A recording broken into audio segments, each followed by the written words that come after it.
I am ranked number one. One! That means I'm the best. Amir Khan has not fought since last year when he was stretched out by Canelo Alvarez. One of the most brutal knockouts you could see in a ring. It was totally devastating. In all truth, Khan had no business challenging for the middleweight title, even if it was at 155. Canelo had no business in being able to stipulate a weight limit at 155. Man, catchweight title fights, sometimes they work, but in all truth, probably not the greatest idea for boxing, but 5 pounds below the... Come on, man. Ricky Hatton says, I can empathise with his predicament from being a British boxing fight fan and being Amir Khan's mate. He explains how he got horrendously KO'd by Manny Pacquiao, but he says Amir Khan has had 3 of them, Bredis Prescott, Danny Garcia and Canelo, and there are only so many knockouts of that manner you can come back from.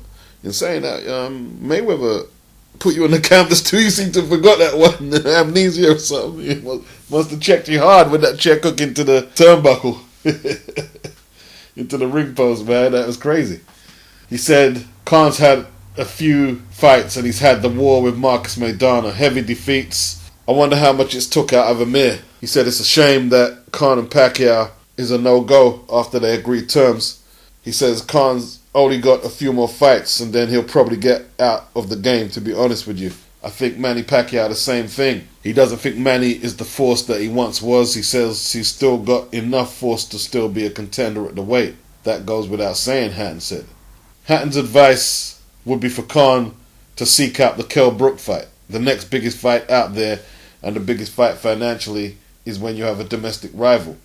Ben Eubank showed that. Froch and Groves had 80,000 at Wembley. If you cannot get Mayweather and Pacquiao, that's the one, Ricky said. Man, Ricky. Well, I think Ricky's forgetting that the Floyd Mayweather KO was with headshots, and if Cortez didn't stop it, it would have been a knockout. Also, Shevchenko turned Ricky over with the body shot. I think Ricky's talking about getting knocked out with headshots opposed to body shots and the residual carryover, but I'm sure it's not great taking them shots to the torso for your long-time well-being either. Let's go back to this domestic clash where Ricky's saying that Amir should take this Brook fight. Well, Ricky didn't take the Junior Witter fight.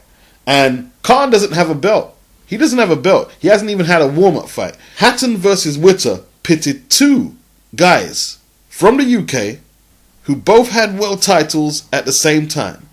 Witter had the WBC.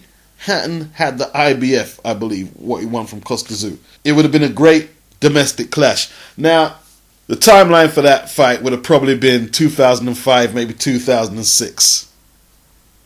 I haven't checked my sources. That's what I'm assuming. That wouldn't have been prime social media with all the YouTube channels we have, the streams and the communication we have now. It would have been social media, but not like today. And if Ricky Hatton had backed out of that fight today, he would have got hammered by certain sections of social media and mainstream press. Ricky Hatton is held up as a British boxing icon. How is that in tune with being a British boxing icon? Saying, oh, I'm not going to fight Junior Witter because how he's talking to me, I don't want to give him the payday. What good was that for British boxing? So I don't see how he's telling Amir Khan should be doing anything. I mean, I'm just going to assume that Ricky Hatton didn't think he could beat Junior Witter. That's my opinion. And if Khan does the same thing, so be it. If it's good enough for Ricky Hatton, the boxing icon from Britain, then it's good enough for Amir Khan. No big deal.